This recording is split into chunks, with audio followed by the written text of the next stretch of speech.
En la cena familiar en el patio de nuestra villa andaluza en las afueras de Sevilla, mi nuera se acercó a mí y susurró: «Estoy embarazada del hijo de tu esposo, vieja ridícula». Solté una carcajada y dije: «No te preocupes, querida». Semanas después, le di una sorpresa que la destrozó. «Me alegra que estés aquí. Sigue mi historia hasta el final y comenta desde qué ciudad nos lees para que pueda ver hasta dónde ha llegado mi relato». Había estado casada con Carlos durante 43 años. 43 años de desayunos compartidos, mañanas tranquilas de domingo y el silencio cómodo que surge cuando dos personas se conocen de memoria. A los 65 años, creía que sabía todo lo que había que saber sobre mi esposo, mi hijo Javier y la vida que habíamos construido juntos en nuestra villa de paredes blancas y tejado rojo. Estaba equivocada. Era una tarde de martes a finales de septiembre cuando todo cambió. El comedor estaba cálido con la luz dorada del candelabro de hierro forjado que Carlos me regaló por nuestro 20º aniversario. La mesa de roble estaba puesta con la vajilla de cerámica sevillana de mi abuela, las copas de cristal fino reflejando la luz como pequeños prismas.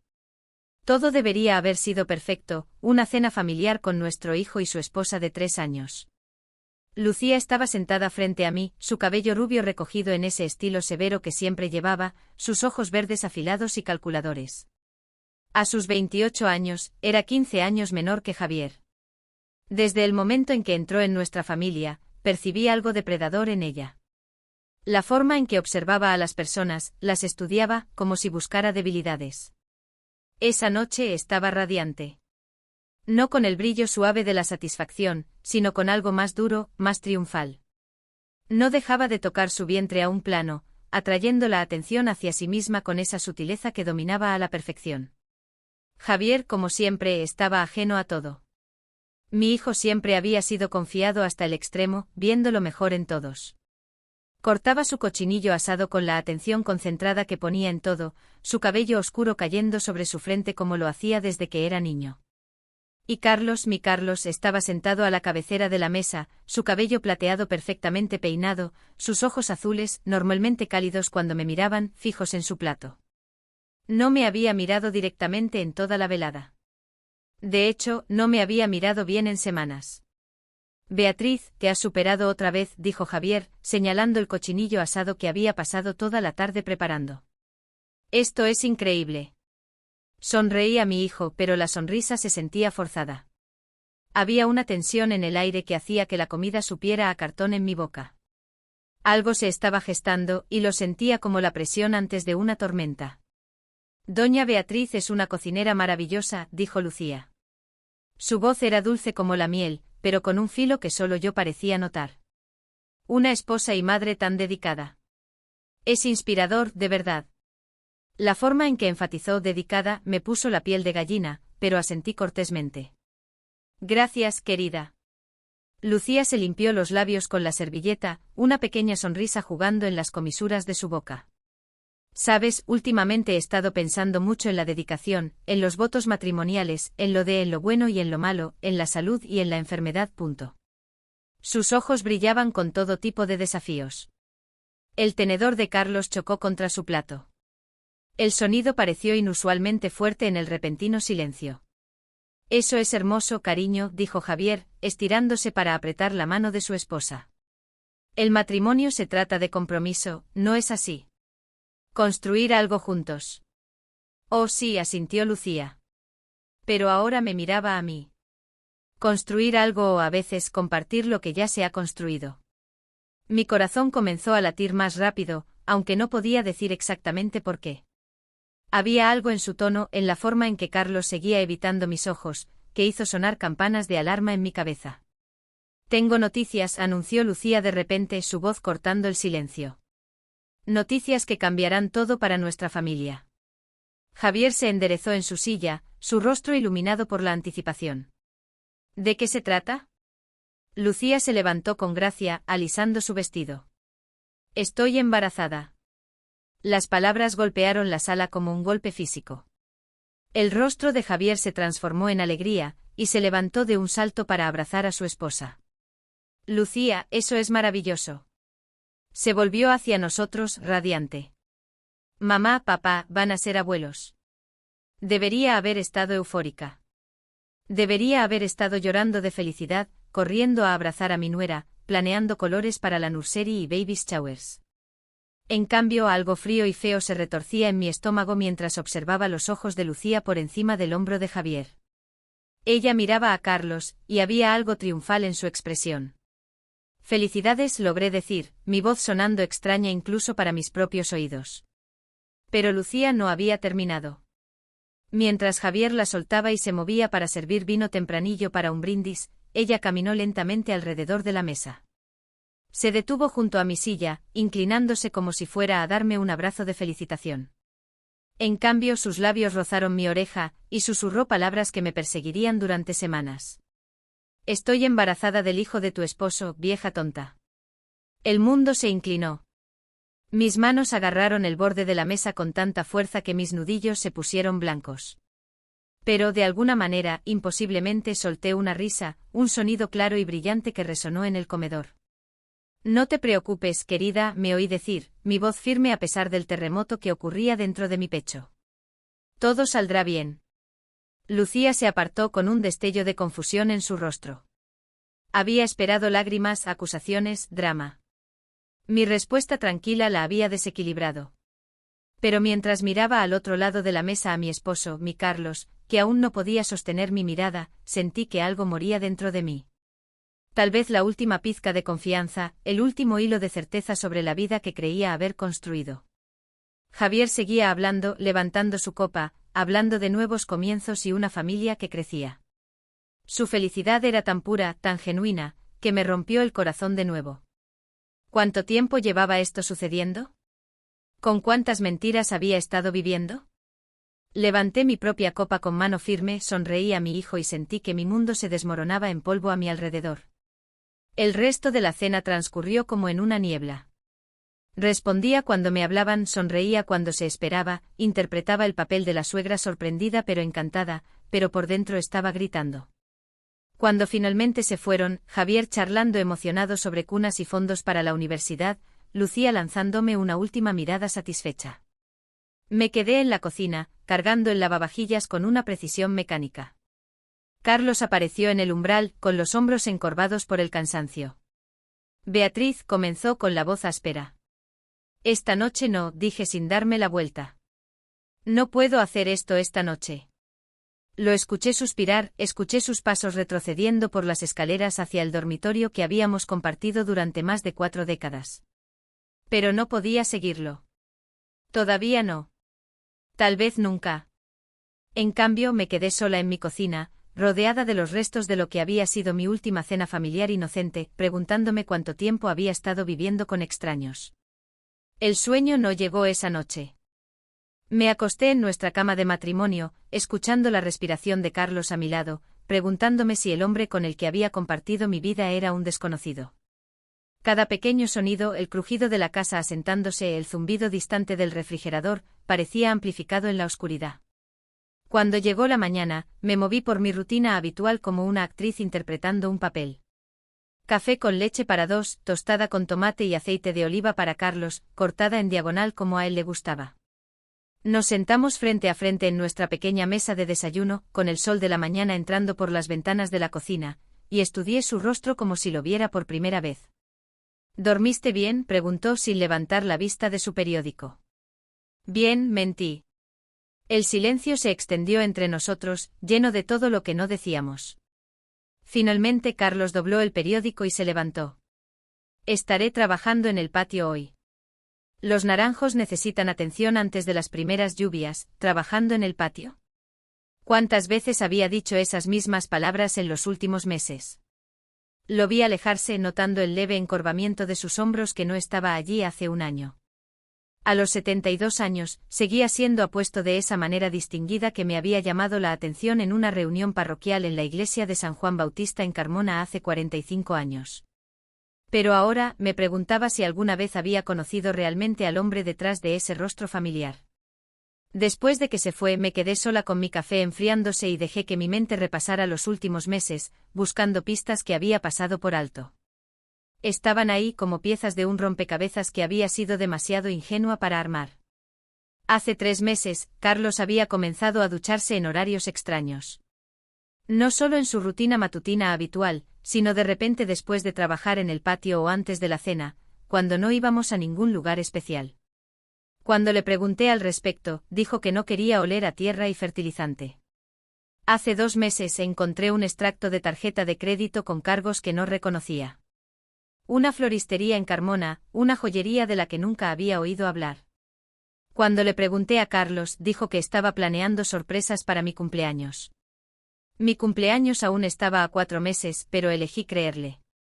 Hace 6 semanas, Lucía comenzó a aparecer con más frecuencia, siempre cuando Javier estaba en el trabajo, siempre con alguna excusa sobre querer aprender recetas familiares o pedir consejos sobre el matrimonio. Se quedaba horas y a menudo la encontraba a ella y a Carlos teniendo conversaciones tranquilas que se detenían abruptamente cuando entraba en la habitación. Solo hablando del patio, decía Carlos. A Lucía le interesa aprender sobre los naranjos. Pero Lucía nunca había mostrado interés por la jardinería antes. De hecho, una vez se quejó de que la tierra bajo sus uñas la hacía sentir absolutamente primitiva. Ahora, sentada en la dura luz de la mañana siguiente, esas conversaciones adquirían un significado diferente. La forma en que Lucía tocaba el brazo de Carlos mientras hablaban. La forma en que reía por cosas que no eran particularmente divertidas. La forma en que las mejillas de Carlos se sonrojaban de un modo que no había visto en años. Lo había atribuido a que mi esposo se sentía halagado por la atención de una mujer joven y hermosa. Vanidad inofensiva, me dije a mí misma.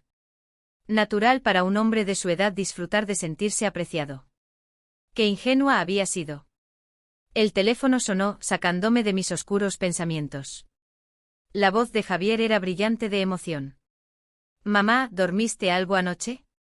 Estaba demasiado emocionado para cerrar los ojos. Todavía estoy procesándolo, dije con cuidado. Es una noticia maravillosa, pequeño. Lucía ya está haciendo listas, nombres para el bebé, temas para la nursery, todo. Quiere empezar a comprar este fin de semana. Hizo una pausa. Mencionó que papá parecía muy feliz con la noticia. Dijo que se emocionó un poco cuando se lo contó. Mi mano se apretó en el teléfono. ¿Cuándo se lo dijo? La semana pasada, creo que quería compartirlo con el primero. Dijo que estaba nerviosa por cómo reaccionarían ambos. No es dulce. Temía que pensaran que somos demasiado jóvenes. La semana pasada, Lucía le había contado a Carlos sobre el embarazo una semana entera antes de anunciarlo a la familia. ¿Por qué haría eso a menos que? ¿Mamá? ¿Sigues ahí? Sí, logré decir, solo pensando en todo lo que tendremos que preparar. Después de colgar, me quedé mirando el teléfono con las piezas del rompecabezas encajando con una claridad enfermiza, la conversación privada, el comportamiento extraño de Carlos, la expresión triunfal de Lucía en la cena. Necesitaba saber la verdad, pero no podía soportar confrontar a Carlos directamente. Todavía no.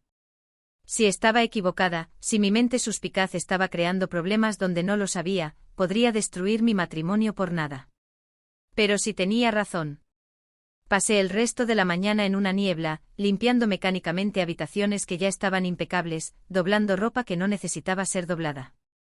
A través de la ventana de la cocina, podía ver a Carlos en el patio, podando los naranjos con movimientos cuidadosos y practicados. Mateo, nuestro jardinero, trabajaba cerca, recortando los setos con la eficiencia silenciosa que había aprendido a apreciar durante el último año.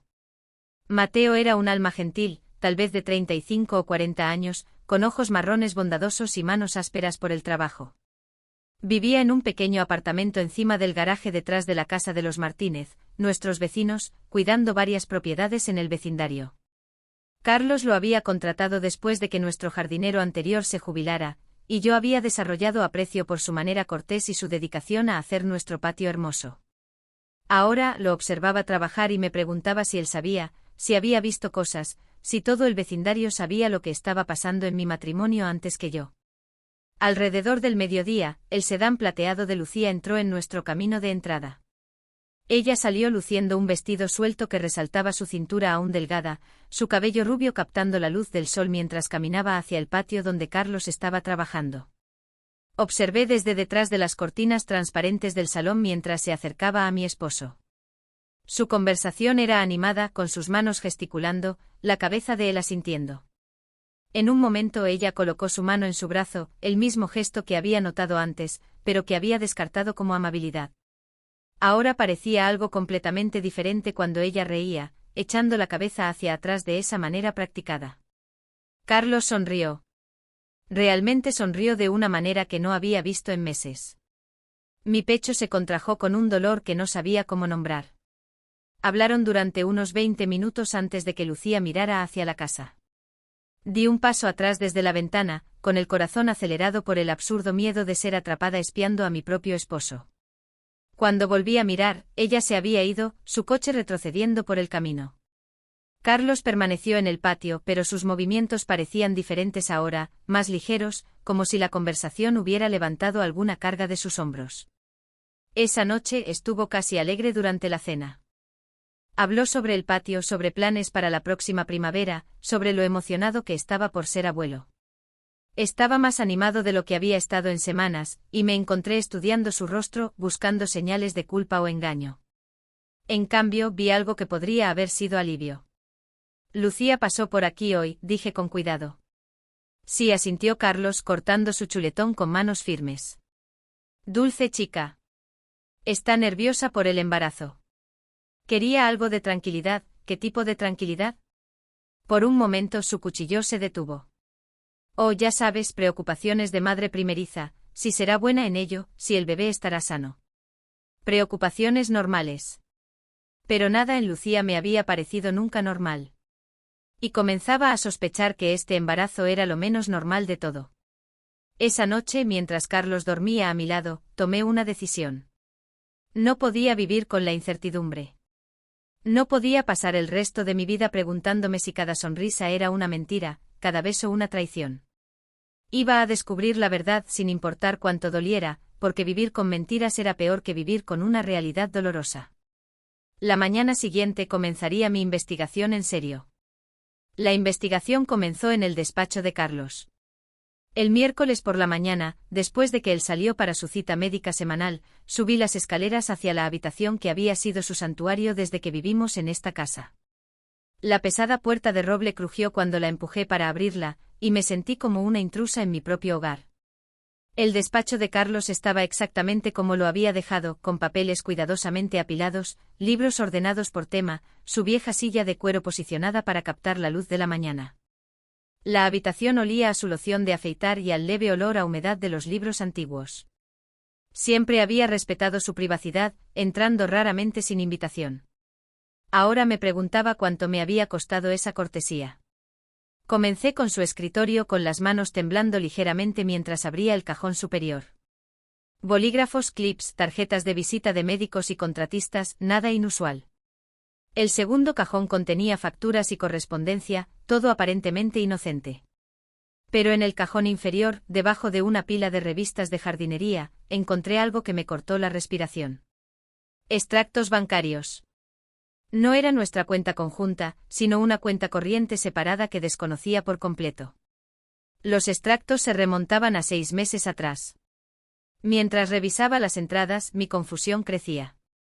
Depósitos cuantiosos 5.000, 8.000, 12.000 euros, apareciendo aparentemente al azar, y retiros siempre en efectivo, siempre en cantidades redondas, 2.000, 3.500, 7.000 euros. ¿De dónde venía este dinero? ¿Y a dónde iba?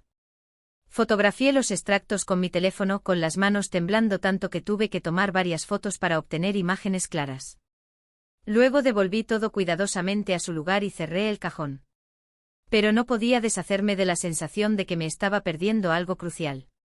El sonido de un coche en el camino de entrada me hizo correr hacia la ventana. No era el sedán de Carlos, sino el coche plateado de Lucía. La vi salir con vaqueros y un jersey ajustado que resaltaba su figura, dirigiéndose no hacia la puerta principal, sino hacia el patio trasero. Era mi oportunidad. Bajé sigilosamente y me posicioné donde podía ver el patio a través de la ventana de la cocina. Lucía caminaba hacia Mateo, que estaba rastrillando hojas cerca del viejo naranjo. Comenzaron a hablar, su lenguaje corporal sugería una familiaridad que me sorprendió. No sabía que se conocían tan bien. Su conversación fue breve pero intensa. Mateo seguía negando con la cabeza mientras Lucía parecía insistir en algo. En un momento ella metió la mano en su bolso y sacó lo que parecía un sobre. Mateo miró a su alrededor nerviosamente antes de tomarlo y guardarlo en el bolsillo de su chaqueta. Dinero. Ella le estaba dando dinero. ¿Pero por qué le pagaría Lucía a nuestro jardinero? Carlos manejaba todos los gastos del hogar, incluido el salario de Mateo. Antes de que pudiera procesarlo completamente, otro coche entró en el camino, el Honda azul de Javier. Vi a mi hijo salir y saludar a su esposa, que inmediatamente se apartó de Mateo y corrió hacia él con una brillante sonrisa. Sorpresa, la escuché gritar mientras lo abrazaba. Esperaba encontrarte para almorzar, rió Javier, girándola en el aire. ¿Qué haces aquí, hermosa? Quería revisar el patio con Mateo, dijo ella con suavidad. Sabes que he estado interesada en aprender más sobre plantas desde que supimos lo del bebé. Era perfectamente razonable, perfectamente inocente, pero yo había visto el sobre, las miradas nerviosas de Mateo. Esto no se trataba de jardinería. Mientras caminaban hacia la casa, me moví rápidamente al salón y fingí leer una revista. Entraron por la puerta principal, con el brazo de Javier alrededor de la cintura de su esposa, ambos radiantes de felicidad. Mamá, llamó Javier. Mira a quien encontré conspirando con nuestro jardinero. ¿Conspirando? Intenté mantener la voz ligera. Lucía rió, ese sonido tintineante que siempre parecía algo forzado. Estaba preguntando a Mateo qué flores serían mejores para la habitación del bebé. Pensé que podríamos plantar un pequeño jardín para nuestro hijo o hija. ¿Nuestro hijo o hija? Pero el bebé no era de Javier, ¿verdad? El bebé era. ¡Qué encantador!, me oí decir. Mateo es muy conocedor. Lo es, asintió Lucía, sus ojos encontrando los míos con algo que podría haber sido un desafío. Ha sido muy útil. Muy comprensivo. Había algo en la forma en que dijo comprensivo que me puso la piel de gallina, como si significara algo más allá de lo obvio. Se quedaron a almorzar, Javier charlando emocionado sobre los preparativos para el bebé mientras Lucía permanecía callada y vigilante. Cada pocos minutos su mirada se desviaba hacia la ventana que daba al patio donde Mateo seguía trabajando. Parecía nerviosa, distraída, no como la mujer segura que había soltado su bomba en la cena 2 noches atrás. ¿Todo bien, cariño?, preguntó Javier, notando la distracción de su esposa. Solo cansada, dijo ella rápidamente. Hormonas del embarazo, ya sabes. Pero yo estaba estudiando su rostro y cansancio no era lo que veía. Vi cálculo, preocupación, la expresión de alguien cuyos planes cuidadosamente trazados podrían estar saliéndose de control. Después de que se fueron, observé a Mateo trabajar durante otra hora. Parecía agitado, mirando frecuentemente hacia la casa, hacia la calle, hacia su camioneta estacionada en la acera. Lo que fuera que Lucía le había dado en ese sobre, lo había perturbado. Esa noche, cuando Carlos regresó de su cita, parecía distraído. Apenas tocó su cena, empujando la comida por el plato mientras miraba al vacío. ¿Todo bien?, pregunté, repitiendo la pregunta anterior de Javier. Bien, dijo automáticamente. Solo pensando en el patio. Tal vez necesite replantar los naranjos la próxima primavera. Pero no estaba pensando en naranjos. Su mente estaba claramente en otra parte y las líneas alrededor de sus ojos parecían más profundas que esa mañana. El teléfono sonó justo cuando estábamos recogiendo los platos de la cena. Carlos respondió y vi su rostro palidecer mientras escuchaba. Sí, dijo en voz baja. Sí, entiendo. Mañana por la noche estaré allí. Colgó y se quedó un momento con la mano aún en el teléfono. ¿Quién era?, pregunté. Nadie importante, dijo. Pero su voz estaba tensa. Necesito hacer un recado mañana después de la cena.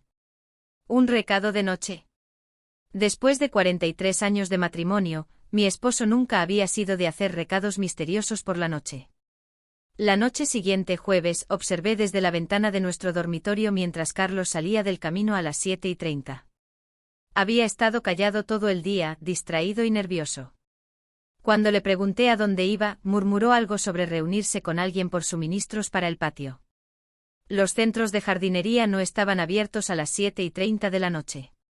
20 minutos después de que se fue, escuché voces en nuestro patio trasero.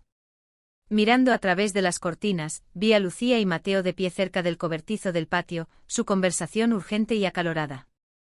Incluso desde la distancia, podía ver que Mateo estaba molesto, gesticulando salvajemente mientras Lucía permanecía con los brazos cruzados.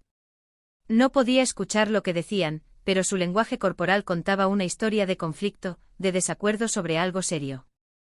En un momento, Mateo levantó las manos en aparente frustración y comenzó a caminar hacia su camioneta. Lucía lo siguió, agarrándole el brazo.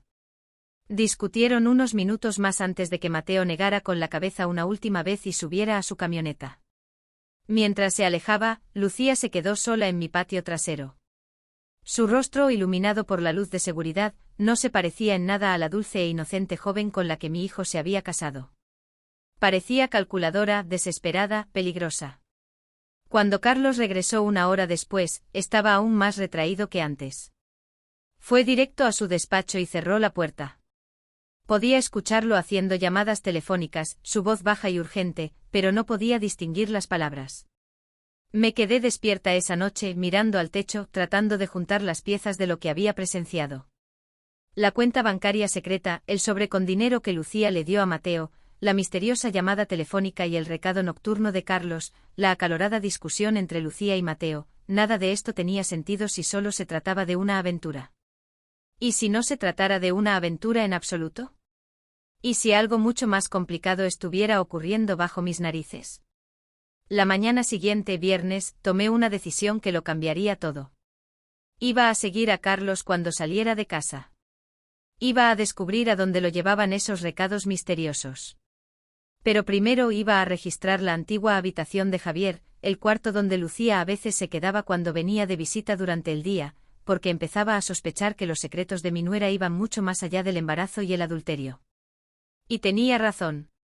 La mañana del viernes llegó gris y lloviznosa, reflejando perfectamente mi estado de ánimo.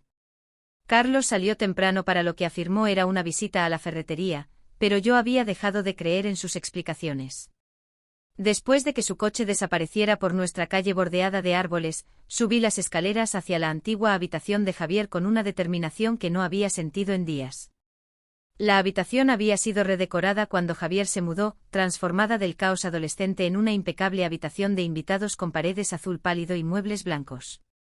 Pero Lucía la había hecho suya de pequeñas maneras durante sus frecuentes visitas: un pañuelo de seda sobre el espejo del tocador, una loción cara en la mesilla de noche, una pila de revistas en el asiento junto a la ventana. Comencé con el tocador, revisando cada cajón con cuidado. Ropa, joyas, nada inusual. Pero en el cajón inferior, bajo una pila de jerseys de diseño, mis dedos encontraron algo inesperado. Una carpeta de manila escondida como si fuera contrabando. Dentro había documentos que me helaron la sangre. Extractos bancarios de una cuenta a nombre de Javier que mostraban transacciones que sabía que mi hijo nunca había realizado. Retiros cuantiosos, siempre en efectivo, que se remontaban a casi 8 meses atrás. Las cantidades eran asombrosas: 15.000, 20.000, 25.000 euros. Más dinero del que Javier ganaba en medio año. Pero no solo eran extractos bancarios. Había solicitudes de crédito a nombre de Javier para tarjetas de las que nunca lo había oído mencionar. Documentos de préstamos por cantidades que arruinarían sus finanzas.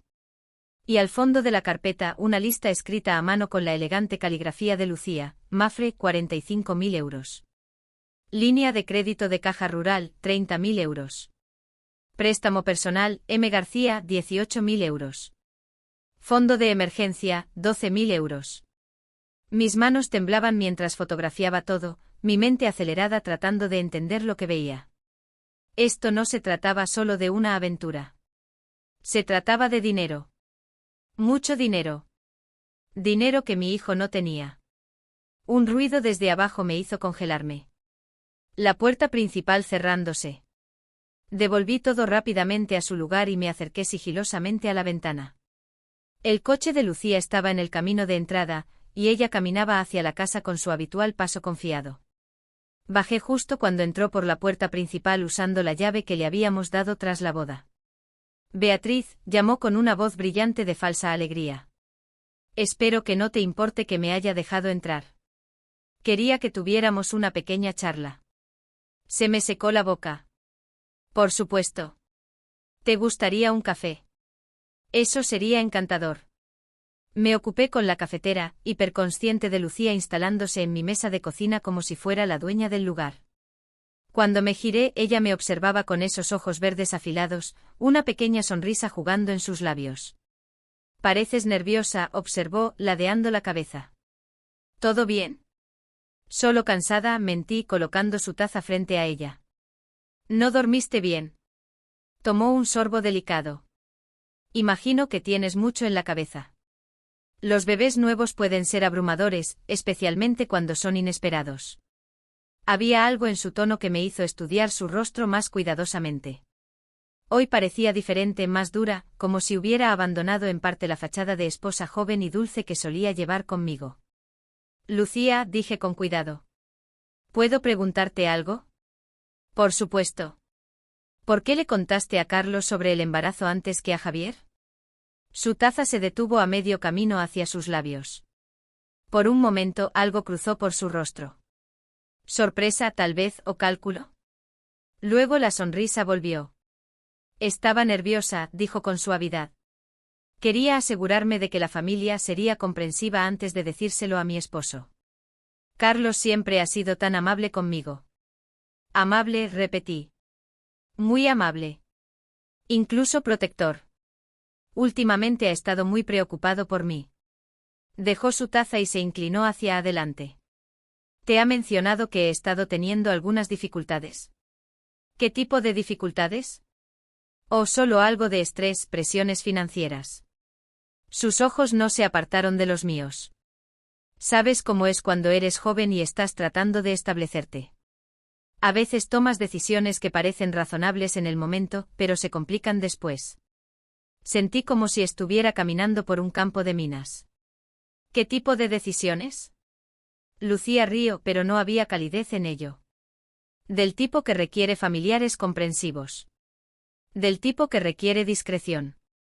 Hizo una pausa, estudiando mi rostro. Del tipo en que tu esposo ha sido tan útil. Mi pecho se apretó.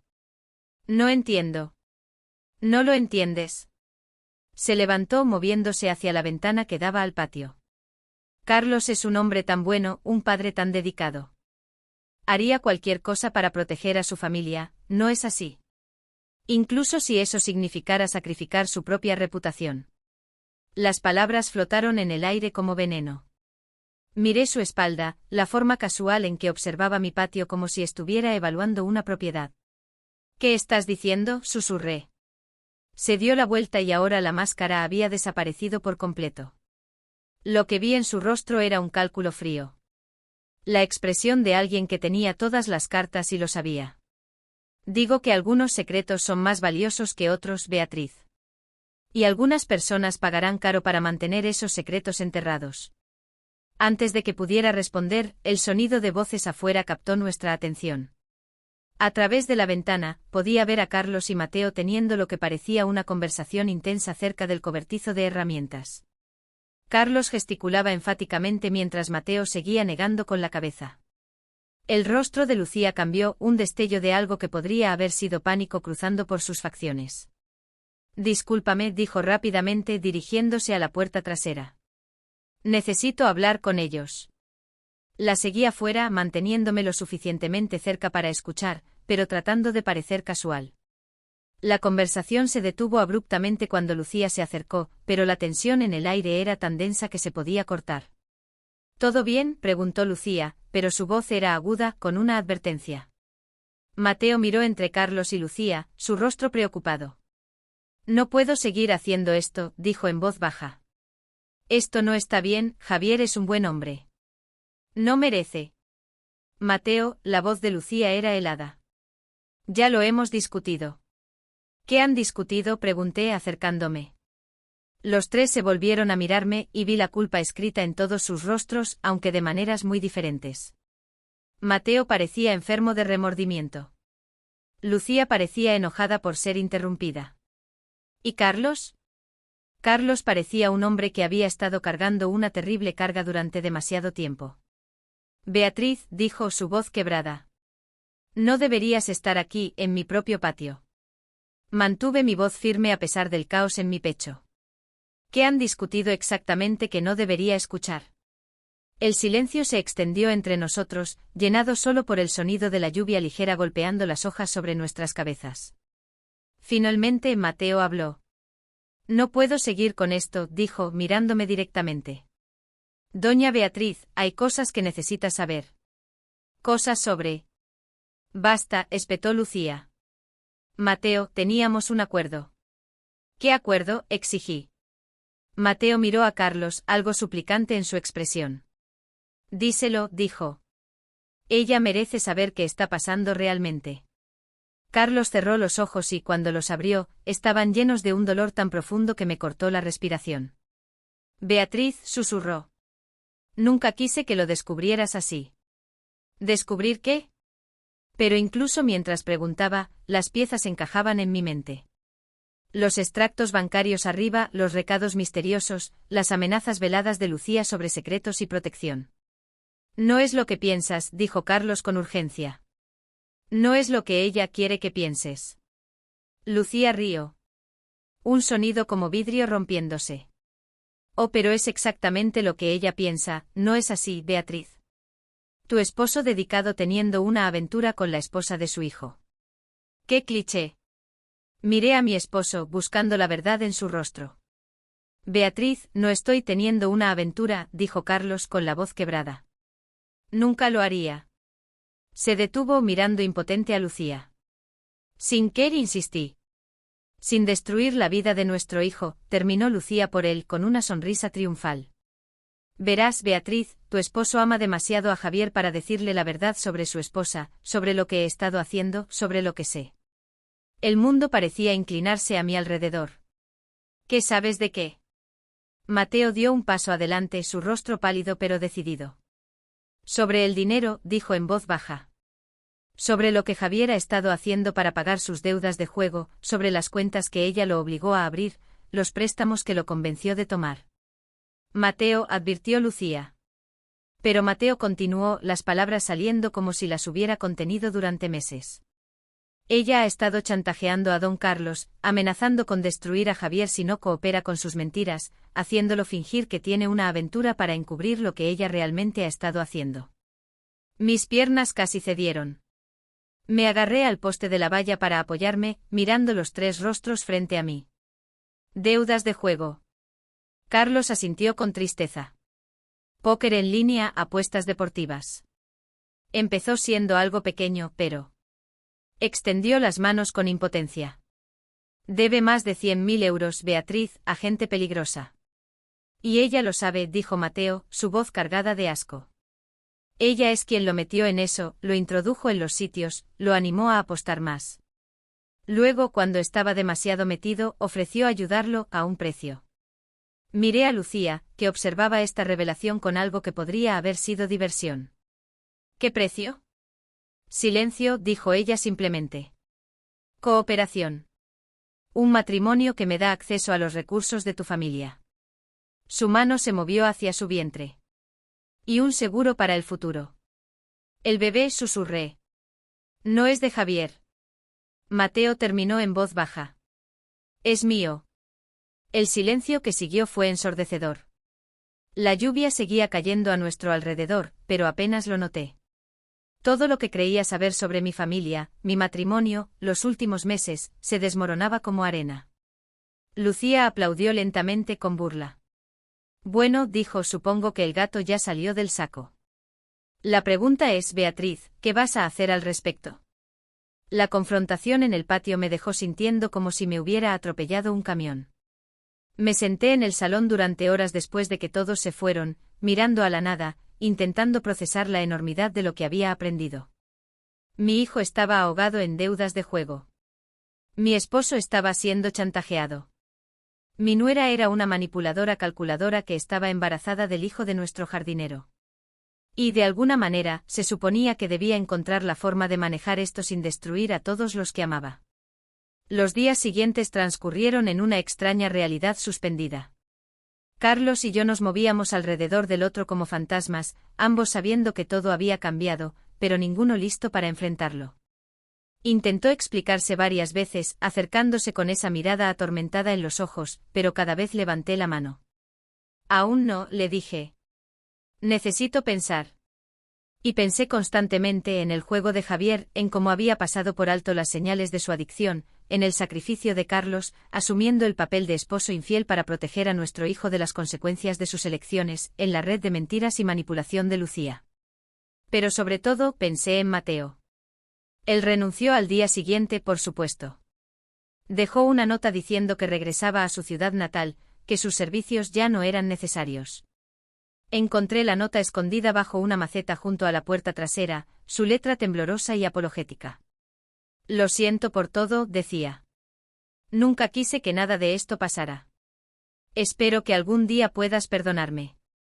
Pero no estaba enojada con Mateo. Si acaso sentía lástima por él. Lucía era como una araña, y él simplemente había sido otra mosca atrapada en su tela.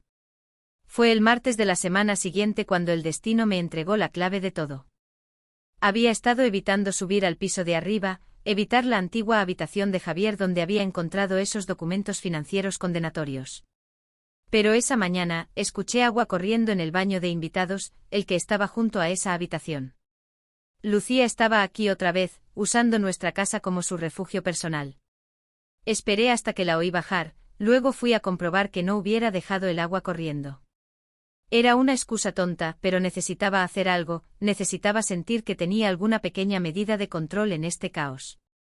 El baño estaba impecable, como siempre después de las visitas de Lucía. Ella era meticulosa en limpiar tras de sí, sin dejar rastro de su presencia excepto el leve aroma de su perfume caro, pero esta vez había dejado algo atrás. Estaba escondido detrás del inodoro, probablemente caído de su bolso, un sobre blanco largo, ligeramente arrugado. Mi corazón comenzó a latir con fuerza antes de siquiera abrirlo. Algún instinto me decía que esto era importante. Dentro había una sola hoja de papel con el membrete de Laboratorio Genético Ibérico. Un resultado de prueba de ADN fechado hace solo 3 días. Mis manos temblaban mientras leía el lenguaje clínico que exponía la verdad en blanco y negro. Resultados de prueba de paternidad. Madre, Lucía Fernández, hijo no nacido vía amniocentesis. Padre supuesto 1, Javier Morales, excluido, probabilidad de paternidad 0%.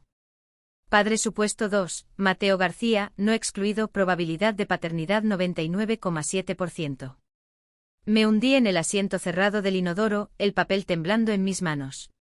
Aquí estaba la prueba que necesitaba. El bebé no era de Javier. Ni siquiera era de Carlos, como Lucía había afirmado. Era el hijo de Mateo, pero ¿por qué tenía una prueba de paternidad? Si planeaba hacer pasar al bebé como de Javier, ¿por qué arriesgarse a confirmar la verdad? La respuesta me llegó con una claridad espantosa. Seguro. Esto era su póliza de seguro. Su prueba de que podía destruir a nuestra familia cuando quisiera. Podía presentar esta prueba en cualquier momento. Afirmar que Carlos la había obligado a mentir. Pintarse como la víctima de un hombre mayor poderoso. Cubría todas sus bases, asegurándose de tener ventaja sin importar qué pasara. Escuché pasos en las escaleras y rápidamente doblé el papel, deslizándolo en el bolsillo de mi Rebeca. Para cuando Lucía apareció en la puerta del baño, yo estaba revisando el grifo con calma. Beatriz, dijo su voz cuidadosamente neutral. No sabía que estabas aquí arriba. Solo asegurándome de que todo esté bien cerrado, dije, encontrándome con sus ojos en el espejo. Ya sabes cómo son estas tuberías viejas. Ella asintió, pero podía ver el cálculo en su expresión. Se preguntaba si había encontrado algo, si había visto algo que no debía. ¿Cómo te sientes?, pregunté girándome para enfrentarla. Con el embarazo, quiero decir. Bien, dijo con cuidado. Un poco cansada. El médico dice que todo está normal. Eso es bueno. ¿Cuándo es tu próxima cita? La próxima semana, hizo una pausa. Javier vendrá conmigo. Está muy emocionado por ver la ecografía. Mi corazón se rompió por mi hijo. Su alegría era tan pura, tan genuina, y todo estaba construido sobre mentiras. Lucía, dije suavemente. ¿No hay nada que quieras decirme? Por un momento su máscara se deslizó. Vi incertidumbre allí. Tal vez incluso un destello de culpa, pero luego volvió el cálculo frío. ¿Cómo qué? La verdad. Nos miramos en ese pequeño baño. Dos mujeres que sabían mucho más de lo que decían. Finalmente Lucía sonrió. Esa sonrisa afilada y depredadora que estaba aprendiendo a odiar. La verdad es subjetiva, ¿no es así, Beatriz?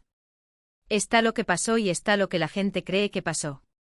Y a veces lo que la gente cree es más importante que los hechos. Pasó junto a mí hacia la puerta, luego se detuvo. Por cierto, dijo su voz casual. Parece que he perdido algo de mi bolso. No has visto nada, ¿verdad? Mi mano se movió instintivamente al bolsillo donde los resultados de la prueba de ADN crujían suavemente contra mis dedos. No, dije con firmeza. Nada en absoluto. Ella estudió mi rostro durante un largo momento, luego asintió. Estoy segura de que aparecerá, dijo. Las cosas importantes siempre lo hacen.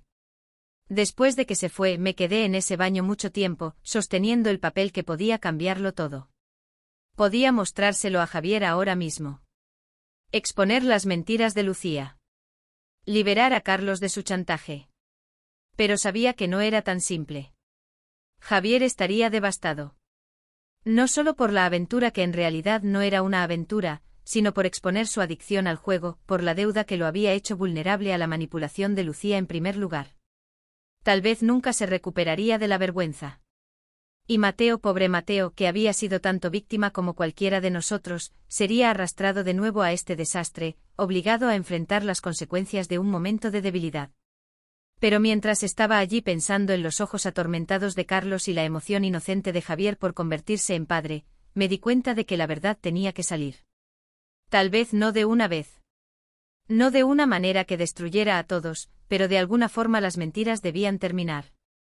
Esa noche encontré a Carlos en su despacho, mirando papeles que no estaba realmente leyendo. Cuando toqué el marco de la puerta, levantó la vista con ojos que no tenían esperanza. ¿Podemos hablar?, pregunté. Él asintió, señalando la silla frente a su escritorio. Me senté y saqué la prueba de ADN de mi bolsillo, colocándola en la madera pulida entre nosotros. Su rostro se puso blanco al leerla. ¿Dónde la conseguiste? La dejó caer. En el baño de arriba. Carlos pasó las manos por su cabello, de repente luciendo cada uno de sus 72 años.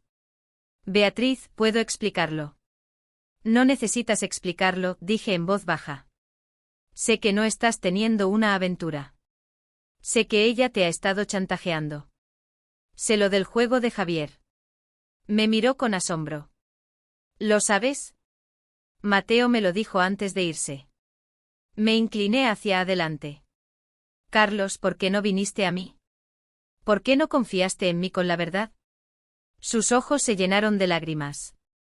La primera vez que vi a mi esposo llorar en 20 años.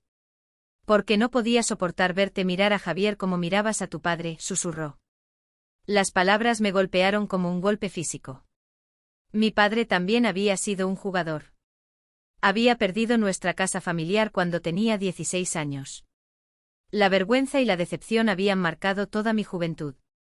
Y Carlos sabía lo profundas que eran esas cicatrices. ¿Pensaste que lo culparía? Pensé que te rompería el corazón. Y pensé que podía manejarlo. Pagar sus deudas en silencio.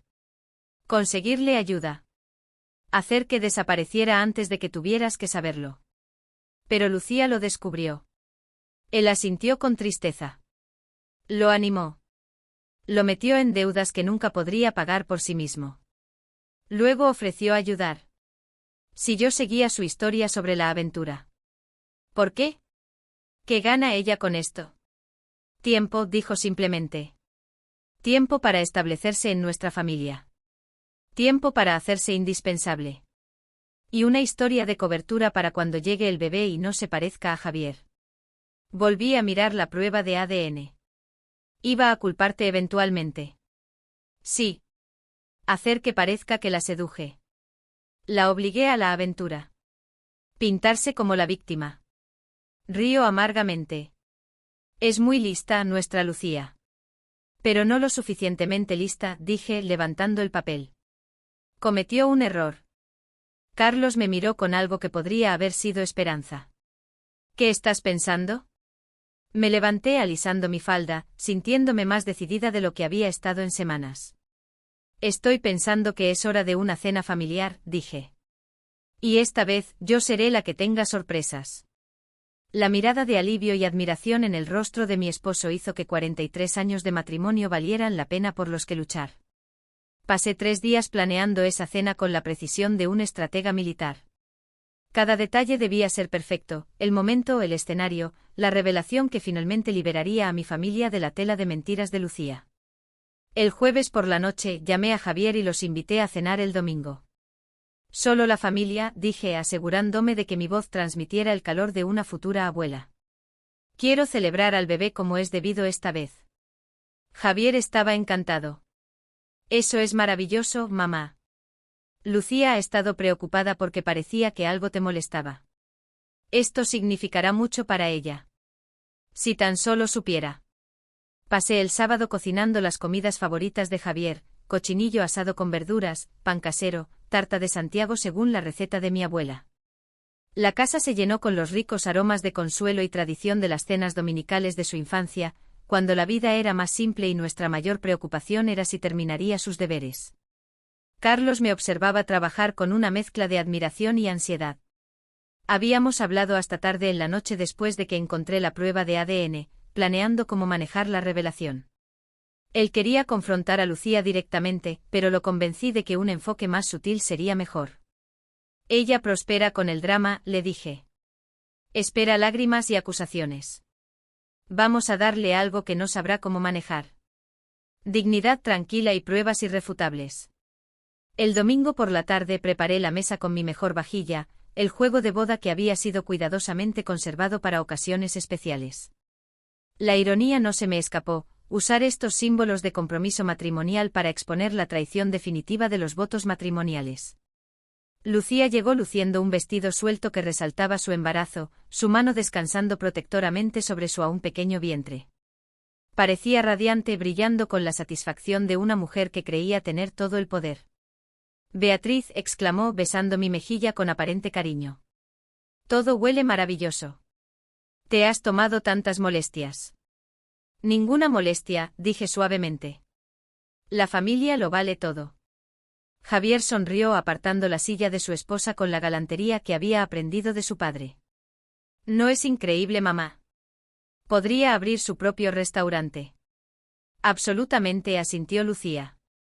Pero sus ojos estaban atentos, estudiando mi rostro en busca de señales de la tensión que había marcado nuestras recientes interacciones.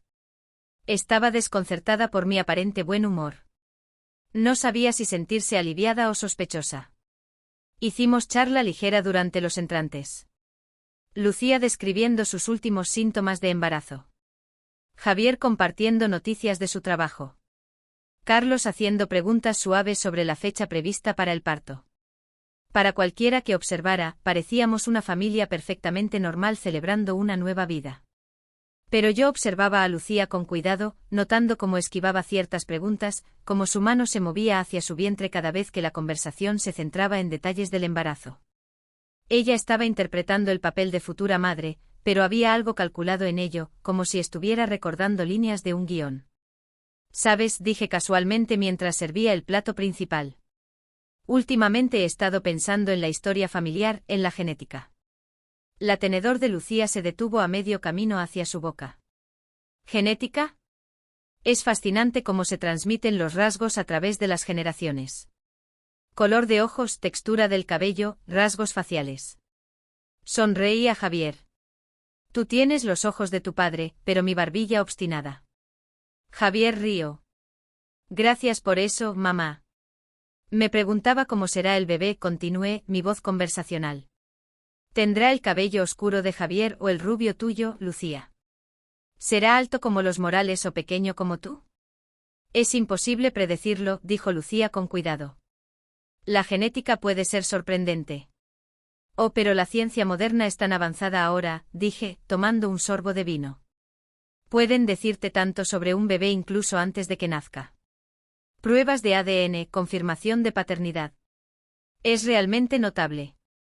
La palabra paternidad quedó suspendida en el aire como una bomba a punto de estallar. Lucía se quedó muy quieta, su rostro cuidadosamente inexpresivo. Carlos dejó su tenedor, reconociendo que habíamos llegado al momento crucial. ¿Pruebas de ADN?, preguntó Javier, ajeno a la tensión que crepitaba a su alrededor. ¿Te refieres a esos kits de ascendencia? Entre otras cosas, dije. También pueden determinar la paternidad con una precisión casi perfecta. Muy útil cuando hay preguntas sobre relaciones familiares. La respiración de Lucía se volvió superficial, pero mantuvo su compostura. ¿Qué tema tan extraño para la conversación de la cena? ¿Lo es? Incliné la cabeza. Creo que es bastante relevante en realidad. Me levanté y caminé hacia el aparador donde había colocado un sobre de Manila antes de la cena. Mis manos estaban firmes mientras regresaba a la mesa, aunque mi corazón latía tan fuerte que estaba segura de que todos podían oírlo. Lucía, querida, dije, mi voz suave pero implacable. Creo que dejaste caer algo en mi baño la semana pasada. Su rostro se puso blanco cuando coloqué los resultados de la prueba de ADN frente a ella. El papel parecía brillar bajo la luz del candelabro de hierro forjado, su lenguaje clínico exponiendo la verdad en un crudo blanco y negro. Javier frunció el ceño, alcanzando el documento. ¿Qué es esto? No, susurró Lucía. Pero era demasiado tarde. Observé el rostro de mi hijo mientras leía. Vi la confusión dar paso a la comprensión, luego a la devastación. El silencio se extendió entre nosotros, pesado con el peso de las ilusiones destrozadas. No entiendo, dijo Javier finalmente, su voz apenas audible. ¿Mateo García? ¿Quién es Mateo García? Nuestro antiguo jardinero, dijo Carlos en voz baja. Javier levantó la vista hacia su esposa, sus ojos suplicando una explicación que diera sentido a esta pesadilla. Lucía, ella se quedó congelada, atrapada entre la negación y la confesión, su mundo cuidadosamente construido desmoronándose a su alrededor. El bebé no es tuyo, hijo, dije suavemente. Nunca lo fue. Lo que siguió fue la hora más dolorosa de mi vida. El rostro de Javier se arrugó cuando la verdad caló.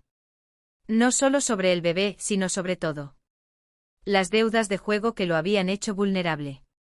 La manipulación que lo había atrapado en la tela de Lucía.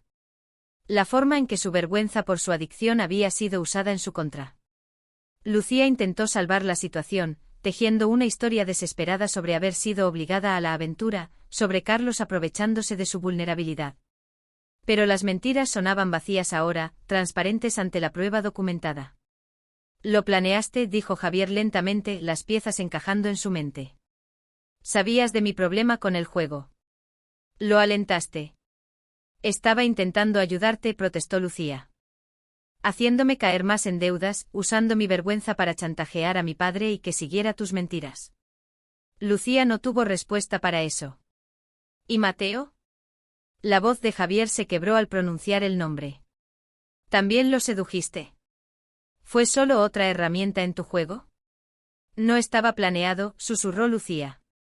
Solo estaba sola y él fue amable. Así que también destruiste su vida, dijo Javier. Carlos habló entonces, su voz cargada con el peso de meses de silencio. Hijo, quiero que sepas que nunca la toqué.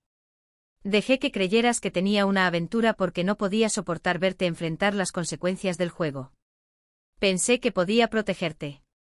Javier miró a su padre con ojos llenos de dolor y gratitud. Papá, no tenías que hacerlo. Sí, tenía que hacerlo. Eres mi hijo, pero debí haber confiado en tu madre con la verdad. Debí haber confiado en que eres más fuerte que tus errores. La limpieza fue rápida y decisiva. Lucía empacó sus cosas esa misma noche, sus maletas apiladas junto a la puerta principal como una fortaleza de fracaso. No tenía a dónde ir, ni familia que la acogiera, ni amigos que no estuvieran conectados con las mentiras que había contado. ¿Y el bebé?, preguntó desesperada mientras Javier cargaba sus pertenencias en su coche. ¿No puedes simplemente abandonar a tu nieto? El bebé estará bien, dije con calma. Ya he llamado a la hermana de Mateo en Málaga. Está dispuesta a acogerte hasta el parto, ayudarte a rehacer tu vida. Lucía me miró con asombro. ¿Arreglaste para que me fuera a Málaga? Arreglé para que tengas una oportunidad de empezar de nuevo, corregí. Para que críes a tu hijo con honestidad, sin mentiras ni manipulación. Lo que hagas con esa oportunidad depende de ti. Mientras su coche desaparecía por nuestra calle, no sentí triunfo ni satisfacción, solo tristeza por el dolor causado y alivio porque las mentiras finalmente habían terminado. 6 meses después, recibí una foto por correo, un bebé con cabello oscuro y los ojos gentiles de Mateo. En la parte trasera, con la letra de Lucía, decía: se llama Diego. Gracias por darme una segunda oportunidad. Javier había comenzado a asistir a Jugadores Anónimos, enfrentando su adicción con la misma determinación que ponía en todo lo demás en su vida. Carlos y yo estábamos más unidos que nunca en años, nuestro matrimonio fortalecido por la verdad que finalmente compartimos. Y nuestra verdadera nieta, la nacida de padres que se amaban honestamente, llegó 8 meses después de esa terrible cena. Una hermosa niña con los ojos oscuros de Javier y la risa contagiosa de su nueva esposa, Sofía. A veces las mayores victorias son las más silenciosas, no las confrontaciones dramáticas ni las revelaciones públicas, sino el simple acto de elegir la verdad sobre las mentiras, el perdón sobre la venganza, y el amor sobre el miedo a ser herido. Aprendí que a los 65 años, nunca es tarde para luchar por tu familia. Y a veces el arma más poderosa no es la ira ni las acusaciones, sino la dignidad tranquila de una mujer que conoce su propio valor y se niega a dejar que nadie lo disminuya. Al final, no destruí a Lucía. Simplemente le quité el poder de destruirnos a nosotros. Y eso marcó toda la diferencia. Ahora, tengo curiosidad por ustedes que escuchan mi historia. ¿Qué harían si estuvieran en mi lugar? ¿Han pasado por algo similar? Comenten abajo. Y mientras tanto, dejo en la pantalla final otras 2 historias favoritas del canal, que seguro los sorprenderán. Gracias por seguir hasta aquí.